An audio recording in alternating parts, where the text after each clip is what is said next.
They say when everything falls apart, it's the end. But sometimes, it's just the beginning of something far more beautiful, something we never saw coming.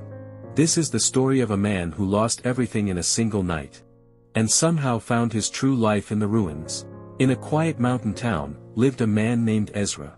He was the kind of man who remembered your name even if you only visited once. A watchmaker, not for luxury pieces, but for bringing old memories back to life.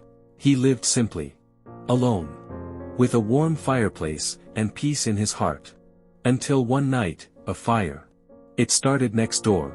In minutes, his shop, his life's work, turned to ash. He stood in the snow, silent. Someone said, "I'm so sorry." He whispered, maybe it was just time. That night, he had no home to return to. Days passed. He drifted from place to place. A man once full of stories, now quietly surviving. Then one morning, with no plan, he boarded a bus to the city. He arrived with nothing. At a crowded street, he saw a boy crying. His toy watch was broken.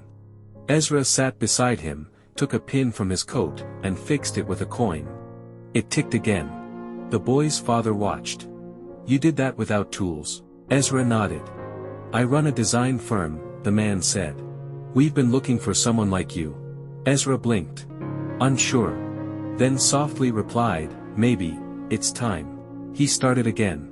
Not in a wooden shop, but in a warm studio, designing watches for children. Simple. Colorful. Full of wonder. Years later, someone asked, "Did losing your shop break you?" Ezra smiled, "It almost did. But the fire that ended my old life, lit the path to my real one. Maybe you're standing in the ashes right now.